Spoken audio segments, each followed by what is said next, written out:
ये मार्केट बन जाएगा जिसका प्लान हमारे पास तैयार है। ये स्कूल और कॉलेज है जो प्लान में डाला गया है, इसके सब के 3 मसले पूरे हो जाएंगे। पीएमटी का बस डिपो जो आने वाले 2 महीने में काम शुरू हो जाए, और ये ड्रामा थिएटर है उसको बदल रहे हैं, जो उर्दू घर बनवाएंगे। चौपाटी का काम शुरू हो गया, बड़ी जोर से चल। खलवा में कोई आदमी टोरेंट के बारे में बात नहीं करता है। टोरेंट मैंने नहीं लाया था, लेकिन सर वो तो कह रहे आपने मांग की थी सर।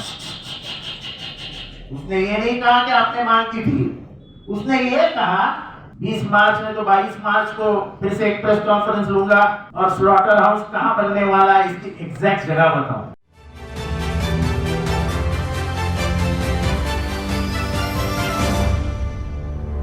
मैं हूं सोनू सूद और आप देख रहे हैं न्यूज़ एफके। 2009 के पहले और 2009 के बाद का मोहरा, उसकी गलती मैं बेटी बंदर रोड से करता हूँ। मुझे याद है राजू को एक दिन मैंने सारे राजीव जब कमिश्नर थे उनको रीति बंदर रोड पे लाया, बीच में लाते ही उन्होंने बोल दिया कि जितेंद्र गाड़ी पीछे घुमा, और फिर उन्होंने कहा कि 8.5 करोड़ रुपया मंजूर करो और ये रास्ता पहला करने को। ये पहला बदलाव था। अभी आप जानते हैं कि जो ब्रिज बना है अटलांटा ब्रिज, उसके आजू बाजू के रास्ते कितने बड़े हुए हैं। एक जमाने में एकदम छोटा हुआ करता था, वो आज बड़ा हो गया। वो ऐसा ही बड़ा स्टेशन तक जाएगा। तो यानी स्टेशन का रास्ता जो कभी किसी ने सोचा नहीं था उतना बड़ा होगा, वो पूरा कंक्रीट का होगा। उसके बाद स्टेशन आया। स्टेशन के हालात क्या थे ये मैं नहीं बताना चाहता हूँ, लेकिन आज क्या हालात है आपके सबके नजर के सामने। फिर उसके बाद दीक्षित मैडम और चांद ने मेरे सामने एक बात लाई कि गांव देवी की बहुत औरतें नीचे उतरती है और बॉम्बे कॉलोनी उधर उधर बर्तन धोने का, कपड़े धोने का काम करती है, चलने के लिए रास्ता नहीं है। वो जगह थी मैक कंपनी के हाथ में। जैसे ही हमने रास्ते का काम किए शुरू किया, जिसके लिए 80 लाख रुपए मैंने दिए थे, वैसा ही कंपनी के मालिक में उस जमाने के जॉइंट सीपी थे लक्ष्मी नारायण, उनके पास तकरार कर दी। उन्होंने रोकने की कोशिश की, हम कोर्ट गए, हमने कोर्ट से ऑर्डर लाई और वो रास्ता पूरा हुआ। आज भी रास्ता जगह पे है। एक रास्ता जो हमारे नजर में था वो था मित्तल रोड। बड़ी मुश्किल से हमने संजय जायसवाल को पटाया और मित्तल रोड का काम आज मेरे घर से और 8-10 दिन में शब्बे बारात के पहले उसका पूरा लाइट ये वो सब डेकोरेशन सब पूरा हो जाएगा और वो रास्ता खुल जाएगा। पानी के हालात के लिए MIDC ने बताया था कि तुम जब तक सम्प और पंप नहीं करोगे तब तक मुमरा के पानी के हाल सुधरेंगे नहीं। मैं नहीं कहता हूँ कि पूरा मुमरा के हाल सुधर गए, लेकिन 27 करोड़ रुपए की एक टंकी छोड़ के सब टंकियां हो गई। एक टंकी मेरे ख्याल से देवरीपाड़ा में बाकी होगा, टंकी का काम चालू है, लेकिन बराबर है ना, लेकिन थोड़ा बहुत रुका हुआ है पैसे के साथ। उसके बाद MMRDA का ब्रिज हुआ। उसके बाद हमारी सरकार थी, कैबिनेट डिसीजन हुआ जिसमें मैं मंत्री था, और वो भुगते का जो आगे देवेंद्र फडणवीस जी के गवर्नमेंट ने जो आगे लेके गए काम, वो काम मेरे हम लोग जो उस कैबिनेट में मिनिस्टर थे उसी कैबिनेट में मंजूर हुआ था। तो ये बड़े काम मैं गिनवा रहा हूँ। उसमें सबसे बड़ा काम था कब्रिस्तान। मुझे लगता है कि खुदा ने मेरे हाथ से काम कोरोना के कारण करवा लिया था। मुमरा में कोई कब्रिस्तान नहीं था, कोसा कब्रिस्तान के हालात खराब थे, जगह नहीं थी, लोग कब्रिस्तान की मांग कर रहे थे। एक प्राइवेट जमीन पे रिजर्वेशन लाके उस प्राइवेट मालिक को जबरदस्ती करके हमने कब्रिस्तान शुरू किया। आज वहाँ पे 4,500 के ऊपर मैयत दफन है। उसमें से कम 700 मैयत ये कोरोना के हैं। वो जमाना था जब कोरोना के टाइम कोई मैयत को हाथ लगाने को तैयार नहीं था, कोई नमाज पढ़ने को तैयार नहीं था, किसकी बॉडी है कौन लाता है कोई पूछने वाला नहीं था। तो उमरा के 5-6 नौजवान ऐसे थे जो बॉडी हाथ में लेते थे, गुसल करते थे, उसको मिट्टी भी देते थे। 6 जन के ऊपर कोई आदमी नहीं था कब्रिस्तान में जाने वाला। कोई अगर ये बोले कि मैंने जाके मैं कब्रिस्तान में मेरे वालिद का इंतकाल हुआ तो मैंने दफनाया, तो पहले 4 महीने में और दूसरी जब दौड़ आया उसके 3 महीने में कब्रिस्तान में 4 ही आदमी मौजूद हुआ करते। जिस 4 आदमियों से मैं हमेशा संपर्क में रहता था, कभी अमरनाथ से फोन आता था, कभी उल्लासनगर से फोन आता था, कभी कहाँ से फोन आता था, लेकिन हमने दिल में तय कर लिया था कि कब्रिस्तान 24 घंटा हर आदमी के लिए खड़ा रहेगा, खुला रहेगा जो इंसानियत की मांग थी। बम्बई में अच्छे कब्रिस्तान को ताला लगा दिया था। हमारे पास हर इलाके के मुद्दे आए जो बेचारे कोरोना से जिनकी मैयत हुई थी, जिनका इंतकाल हुआ था, लेकिन अल्लाह खुदा ने हमारे हाथ से ये काम करवा दिया था। तो खुदा की मर्जी थी तो उनको जगह देना, ये खुदा का ये आदेश था।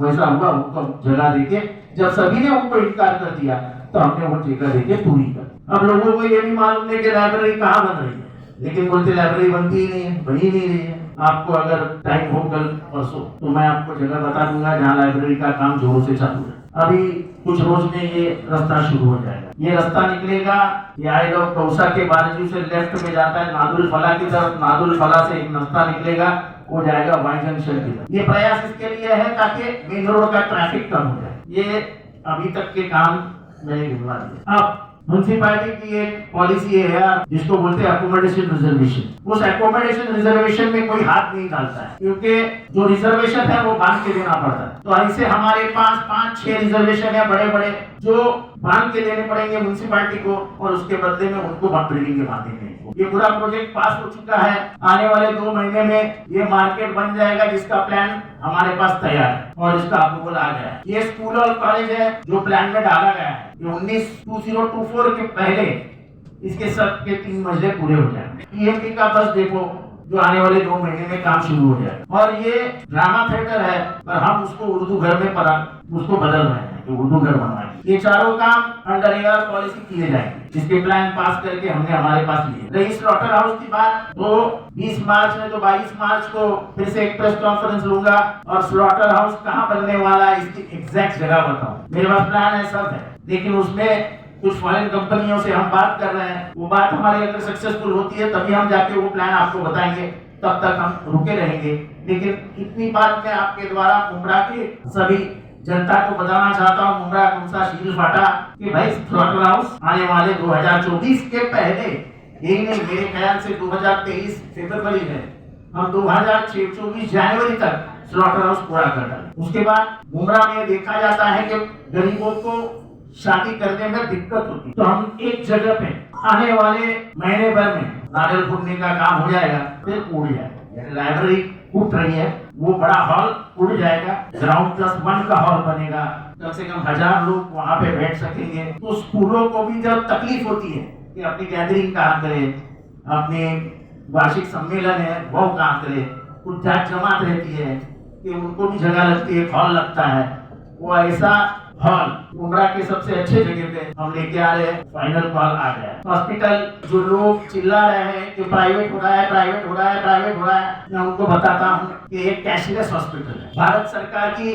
और राज्य सरकार की सभी योजनाओं में ऐसी सब बीमारियां हैं जो इंसान को होती है, जिसका पैसा सेंट्रल गवर्नमेंट और स्टेट गवर्नमेंट देती है, वो डॉक्टर खुद ले लेता है, लेकिन वो सर्विस देते टाइम तुम्हारे से पैसा नहीं, उसको गवर्नमेंट से आएगा और गवर्नमेंट से अच्छा पैसा। कोई डॉक्टर लॉस एंड प्रॉफिट में जाके काम नहीं करता है, प्रॉफिट के सिवा कोई धंधे वाला काम नहीं करता। तो ये मैंने अभी आते आते पूछा कि ये फाइनल कॉल पे है हॉस्पिटल, तो हॉस्पिटल का फाइनल होता है आने वाले महीने भर में, तो मेरे ख्याल से अप्रैल के आखिरी तक ये हॉस्पिटल किसी एक के ताबे में जाके वो हॉस्पिटल शुरू कर दी। उसमें भी डायलिसिस मशीन शुरू है, वहाँ पे पीडियाट्रिक्स का ये चालू है। कोरोना के काल में हमारे सभी लोगों ने, यहाँ बैठे हुए सभी लोगों ने बहुत जबरदस्त काम किया, घर घर खाना पहुंचाया, लोगों की हिफाजत की। जब लोगों को टोक्लीजुमाब और रेमडेसिविर इंजेक्शन नहीं मिल रहा था, तो हमने उसका सप्लाई हॉस्पिटल को भी करवाया। यानी कल से कल को सबसे ज्यादा रेमडेसिविर इंजेक्शन अगर किसी ने दिए होंगे तो ये हमारे ही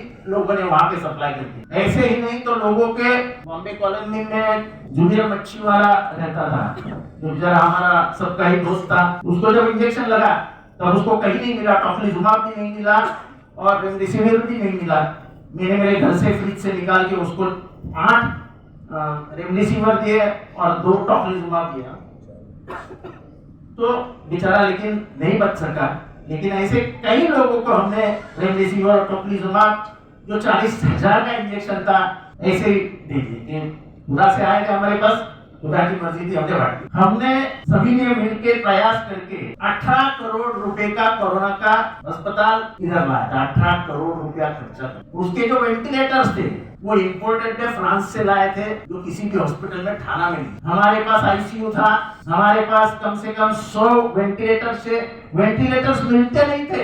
एक जमाना ऐसा आया था कोरोना में, लोगों को बॉडी लेके यहाँ से वहाँ से यहाँ से वहाँ भागना पड़ता था। लेकिन हमारे यहाँ हॉस्पिटल आने से एक तकलीफ दूर हुई कि लोग आते थे, यहीं पे रहते थे, कोकन से 1200 लोग यहाँ पे एडमिट, क्या बोलते उसको, इलाज करवाने आए थे। 1200 लोग बम्बई से आए, क्योंकि मुफ्त में होता था इलाज, कोई दिक्कत नहीं थी। हमारे भी लोग काम कर रहे थे, सभी लोग उसमें घुस के काम कर रहे थे। मैं चिल्लाता था भी, चिल्लाता भी था कि आप मत जाओ, आपको हो जाएगा कोरोना, बच के रहो। लेकिन ये डेरिंगबाज लोग जाते थे, करते थे, क्योंकि मैं जिस हालात से मैं बाहर आया हूँ, शायद मुझे खुदा ने फिर से आप लोगों की सेवा करने ही भेजा है। मैं इतना एहसान कभी भी नहीं भूल सकता कि आज मैं जिस जगह पे हूँ, जहाँ भी हूँ, मैं अगर सबसे बड़ा हाथ किसका है तो एक शरद पवार जी का और एक बुमराह का। मैं पहली बार जब चुनाव लड़ा तो बाप ने मुझे लीड दी, मुझे लीड दे के आमदार बनाया, मुझे काम करने का मौका मिला और मेरी काम पे ताकत पे मैंने दिखा दिया कि मैं काम कर सकता हूँ। बदलते दिनों में फिर कलवा वासियों को भी पता चला कि यह काम करता है, कलवा वाले भी अपने साथ आए।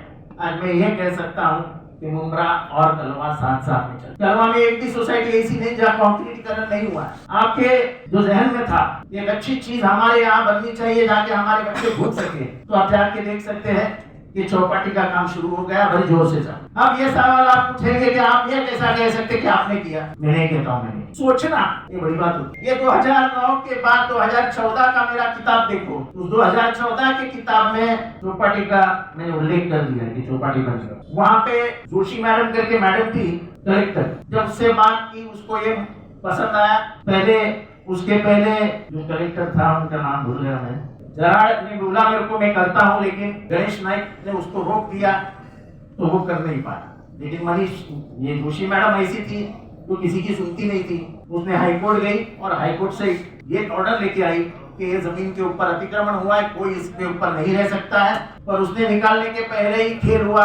कुछ बीजेपी के लोगों ने देवेंद्र फडणवीस जी को जाके बताया तो देवेंद्र फडणवीस जी ने वो काम रोकने को, और हाईकोर्ट का ऑर्डर आ चुका। मेरे और जयसवाल साहब के बहुत अच्छे करीबी संबंध थे। मैंने एक दिन उनको ये पूरा इलाका घूम के बताया और मैंने कहा अगर आप ये काम कर दोगे तो इतिहास आपको याद रखे, क्योंकि अगर घूमने आएंगे यहाँ पे लोग तो लोग अंबरनाथ, कल्याण, भिवंडी सब जगह से ये चौपाटी पे घूमने आए। और क्योंकि इतनी खूबसूरत जगह शायद ही मुमरा में, शायद ही कलवा में, क्योंकि यहाँ पे घूमने के लिए जगह ही। उस आदमी ने मेरे प्यार में, मुमरा और कलवा के प्यार में और ठाणा के प्यार में मान्यता दी। एनओसी बाकी थी इसलिए देरी लगी, वो एनओसी आ गई है। अब वहाँ पे चौपाटी का जोरों से शुरू। जो एस्केलेटर लोग पूछते थे, सवाल मुझसे ही पूछे जाते थे। मैं बहुत खुश होता हूँ कि मुमरा में चिल्खा भी गिरता है तो लोग मुझे पूछते हैं, एस्केलेटर नहीं है तो भी मुझे पूछते हैं। इसने कुछ कहा तो उसको कभी भी कुछ नहीं पूछते, लेकिन मैं कुछ कहा तो ऐसे कूदते हैं मेरे पर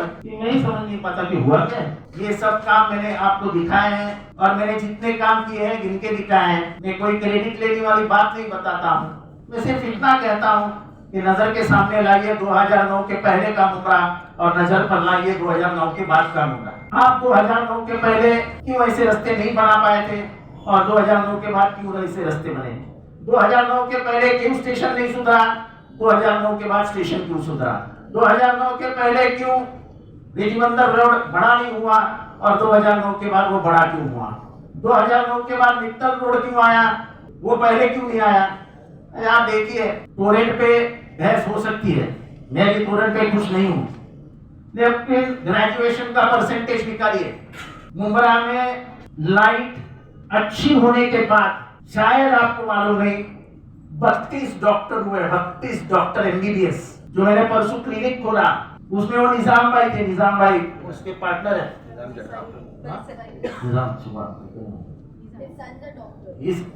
इज अ डॉक्टर। हमको ये इज्तिमा हो रहा था यहाँ पे, एक लड़का भागते भागते आया, मेरे से हाथ मिलाया। मैंने बोला बेटा क्या करता है? तो बोले मैं BARC में इंजीनियर हूँ। कहाँ बोला? BARC में इंजीनियर हूँ। मैंने बोला तो कहाँ का?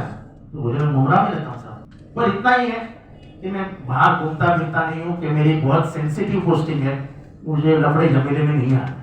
तो मेरा बेटा बहुत अच्छा। फिर उसने इनके सामने कहा कि साहब डेवलपमेंट अच्छी हुई, मुमरा सुधर गया, अब वो परेशानी नहीं है कि पानी नहीं है, लाइट नहीं है, बच्चे पढ़ रहे हैं। ऐसा है कि लाइट का सबसे बड़ा फायदा क्या होता है? तो रात देर रात जब लाइट जाती है परेशानी होती है, नींद टूट जाती है। नींद टूटने के बाद नींद आने के लिए घंटे लगते हैं और उसमें पढ़ाई का जो मसला है शाम के बाद, वो अब नहीं आता है। ठीक है, अपन बंद कर देंगे वो, उनका जो भी लफड़ा है आने वाले दिनों में मैं खुद टोरेंट में जाके बैठने वाला हूँ, वो भी मसला खत्म कर। सबसे बड़ा एडवांटेज जो मुब्रा में आया वो है लिटरेसी परसेंटेज का। साक्षरता जो बढ़ी वो इंफ्रास्ट्रक्चर की वजह से बढ़ी। मुब्रा में जो सर इंफ्रास्ट्रक्चर से कैसे बढ़ी, जरा एक्सप्लेन जरा एक मिनट भाई, जरा चुप बैठो ना, जरा मैं क्या बोल रहा हूँ जरा मैं सुनने के लिए। प्रेस कॉन्फ्रेंस में आपसे सवाल न करें। मैंने ये पहला ही बोला है कि मैं मेरी बात रखूंगा, आपको बात है जो सवाल पूछना है पूछ लेना। तो एजुकेशन पे इंफ्रास्ट्रक्चर की आप बात कर रहे हो, उससे रिलेटेड मेरा सवाल है। हाँ तो आप गलत सवाल कर लिया तो मैंने आपने बाद में पूछिए ना, मैं क्या आपसे बोल रहा हूँ। नहीं, 2 घंटा आप बोलेंगे और उसके बाद 2 घंटे तक हम सवाल करेंगे, इतनी बड़ी लंबी प्रेस कॉन्फ्रेंस कैसी दिखाई मैं मेरा पूरा करने जी में भाई, मुझे 2-3 ठीक है। मिनट बाकी है, फिर आप बात करें। अभी आप पूछिएगा, जवाब देंगे। ठीक है, कीजिए। ये बदलाव जो आए उसके बाद आपको मालूम है 2009 में यहाँ में 1800 रुपये में फ्लैट बेचा जाता था। आज मुंब्रा में 6000, 5500, 6000 में फ्लैट बेचे जाते हैं। मुझे मालूम नहीं, इनको ही मालूम होगा भाव क्या है। ये बदलाव के कारण यहाँ से लेके शीलफाटा तक हजारों बिल्डिंगें ऑफिशियल खड़ी हो रही है और यहाँ ऑफिशियली लोग रहने को आते हैं। खासकर महिलाएं वो बहुत परेशान है। मेरे से ख्याल से बहुत अच्छा सवाल मोहिम भाई आपने पूछ लिया, इसके ऊपर गौर करना पड़ेगा और इसमें कुछ ना कुछ करना पड़ेगा। आज सर मुंब्रा और कलवा का सबसे बड़ा दर्द है टोरेंट, और ये टोरेंट जिस मकसद से यहाँ मुझे आपके सवाल का जवाब देने दो कि कलवा में कोई आदमी टोरेंट के बारे में बात नहीं करता है, मुंब्रा में बात करते हैं। उनके सवालों का जवाब आने वाले दिनों में टोरेंट के साथ बैठ के हम देंगे। टोरेंट का जो मसला है, अब पहले तो हमने आपको बताने की कोशिश की लेकिन आप समझे नहीं कि आपको पहली बात बता देता हूँ कि टोरेंट मैंने नहीं लाया था। टोरेंट उस जमाने में आया जब देवेंद्र फडणवीस चीफ मिनिस्टर थे और भाजपा की सत्ता थी। लेकिन सर वो तो कह रहे आपने मांग की थी सर। उसने ये नहीं कहा कि आपने मांग की थी, उसने ये कहा तो वो गुमराह वासियों का है। मैं उनके जो एहसान मेरे पे है वो एहसानों का बोझ मैं कभी भी उतार नहीं सकता। नमस्कार। हमारे चैनल को लाइक करें, सब्सक्राइब करें, बेल आइकन दबाना ना भूलें।